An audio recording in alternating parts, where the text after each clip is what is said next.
رب اشرح لي صدری ویسر لی امری واحلل عقدۃ من لسانی یفقہوا قولی واجعل لی وزیرا من اہلی. قرآن کے معجزے کی ایک اور بہت خوبصورت مثال.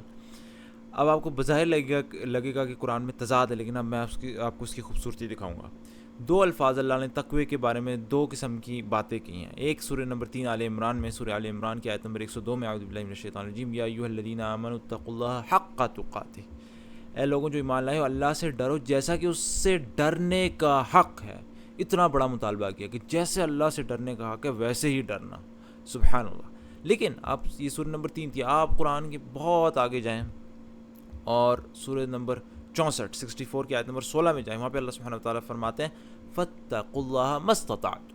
لہٰذا جہاں تک تمہارے بس میں ہو، جہاں تک تم کر سکو، اللہ سے ڈرتے رہو. سبحان اللہ. وہاں پہ اتنی بڑی ڈیمانڈ تھی کہ اللہ سے ڈرو جیسا کہ اس سے ڈرنے کا حق ہے، لیکن یہاں پہ پھر کہہ دیا بس اللہ سے ڈرو جتنا تمہارے بس میں. سبحان اللہ. تو یہ فرق کیوں ہے؟ اس کی خوبصورتی کو ہم لوگ انشاءاللہ اب سیاق و سباق میں رکھ کے دیکھتے ہیں.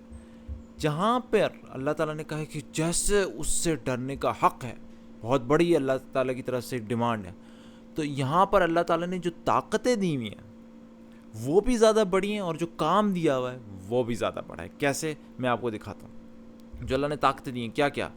کیونکہ انسان کو جب زیادہ طاقت دی جاتی ہے تو اس سے زیادہ ایکسپیکٹ کیا جاتا ہے کہ وہ زیادہ پرفارم کرے گا، اور جب کم طاقت ہوتی ہے تو وہ کم، ظاہری بات ہے جس کے انسان کے پاس طاقت نہ ہو وہ کم کام کر سکتا ہے، جس کے پاس زیادہ طاقت ہو زیادہ کام.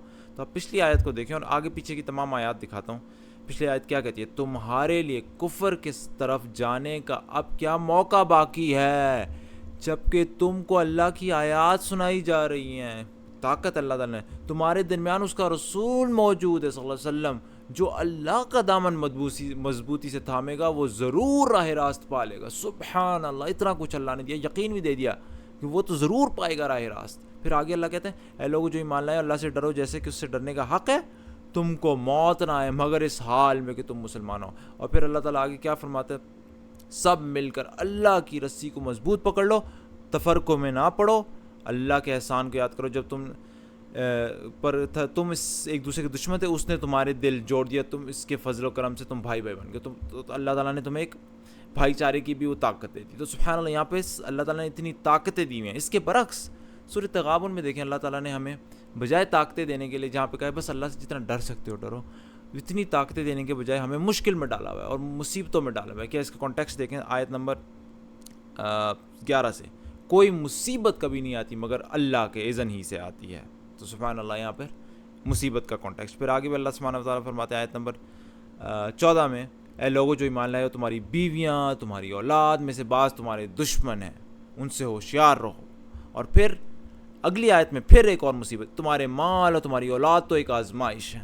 پھر اللہ تعالیٰ اندر کی بات کرتا ہے اسی آیت میں، جو اپنے دل کی تنگی سے محفوظ رہ گئے وہی فلاح پا گئے. تو یہاں پہ باہر سے بھی دشمنی، اندر سے گھر کے اندر بھی دشمنی، بیوی اور بچوں میں سے بھی دشمن ہے، پھر تمہارے مال اور تمہاری اولاد کی آزمائش بھی چل رہی ہے، اور پھر انسان کے اندر بھی دل کی تنگی کی آزمائش. سبحان اللہ. اتنی زیادہ مشکلات میں گھرا ہوا ہے. تو لہٰذا اس میں اللہ کہتا ہے فکر نہ کرو، جتنا ہو سکے تمہارے بس میں ہو اللہ سے ڈرو. وہاں پہ اللہ تعالیٰ نے کہا کہ چلو تمہیں سب کچھ دیا ہوا ہے، تمہارے پاس اللہ کی آیات ہیں، تمہارے پاس رسول موجود ہے، اللہ کا دامن مضبوطی سے جس نے تھاما ضرور راہ راست میں آ جائے گا. سبحان اللہ. اتنی زیادہ طاقت ہے. یہاں پہ ایکسپیکٹیشنز بھی ہیں کہ تم جتنا اللہ تعالیٰ کی ایمان، جتنا ڈرنے کا حق ہے اتنا ڈرو. سبحان اللہ. کتنا خوبصورت ہے. یہ فضول میں الفاظ نہیں تھے، بالکل اپنے سیاق و سباق کے عین مطابق. سبحان اللہ. اور ایون جہاں اللہ تعالیٰ نے کہا کہ جتنا اللہ سے ڈرنے کا حق ہے اتنا ڈرو، جہاں پہ بڑی ڈیمانڈ ہے، وہاں پہ کام بھی آپ سمجھ لیں بڑا سا اللہ تعالیٰ نے ہمیں ہمارے سونپا ہوا ہے. اللہ تعالیٰ نے کیا کہا ہے آیت نمبر 104 میں، تم میں کچھ لوگ تو ایسے ضرور ہی رہنے چاہیے جو نیکی کی طرف بلائیں، بھلائی کا حکم دیں، برائیوں سے روکیں. سبحان اللہ. کام بھی بڑا دیا ہوا ہے. لیکن سورۃ تغابن میں اپنا پرسنل لیول کا کام دیا ہوا ہے. کہا ہوا ہے کہ لہٰذا جہاں تک تمہارے بس میں اللہ سے ڈرتے رہو، سنو.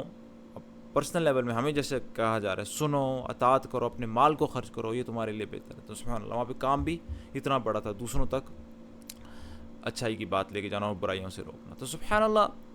یہ فضول کے کلمات نہیں تھے. ویسے تو بظاہر دیکھیں تو لگتا ہے کہ شاید ایک تضاد پایا جاتا ہے کہ اللہ سے ڈرو جتنا اس نے ڈرنے کا حق ہے، اور یہاں پہ صرف جتنا تم ڈر سکتے ہو. سبحان اللہ. لیکن وہ سیاق و سباق کے مطابق بات ہو رہی ہے کہ جہاں پہ زیادہ طاقت ہے وہاں پہ زیادہ ڈیمانڈ ہے، جہاں پہ کم طاقت ہے بلکہ انسان الٹا مشکلات میں گھرا ہوا ہے وہاں پہ کم ڈیمانڈ ہے. سبحان اللہ. تو اللہ تعالیٰ ہمیں یقین دے. یہ چیزیں دیکھ کے یہ ایک مثال ان کئی مثالوں میں کہ قرآن جو ہے اللہ کا کلام کیوں ہے, اور یہ صرف لغوی اعتبار سے, اس کے علاوہ عددی اعتبار, سائنسی اعتبار, تمام باقی معجزات جو ہمارے دل میں یقین ڈالتے ہیں کہ ہم لوگ صرف ایک نسلی طور پر ایک وراثتی ایمان نہ رکھیں اپنے دل میں, بلکہ دلائل دیکھ کر وہ یقین والا ایمان پیدا کریں کہ جس سے انشاءاللہ ہمیں یقین ہو جائے کہ جو قرآن کے وعدے ہیں وہ سچے ہیں. جہنم ہے, جنت کا اللہ کا وعدہ ہے, اور جہنم کا بھی اللہ کا وعدہ ہے. اگر غلط کام کیا تو اس طرف یقیناً جائیں گے, اور انسان واقعی میں ڈر جائے غلط کام کرنے سے, چوری چکاری, فراڈ, رشوت اور تمام غلط کاموں سے انسان اللہ کی وجہ دل کے اندر وہ اصل خوف پیدا ہو. یہ ہمارا مقصد ہے. تو اللہ تعالیٰ ہمیں یقین دے قرآن پر کہ اللہ کی کلام ہے. سبحانک اللہم و بحمدک, اشہد ان لا الہ الا انت استغفرک و اتوب الیک.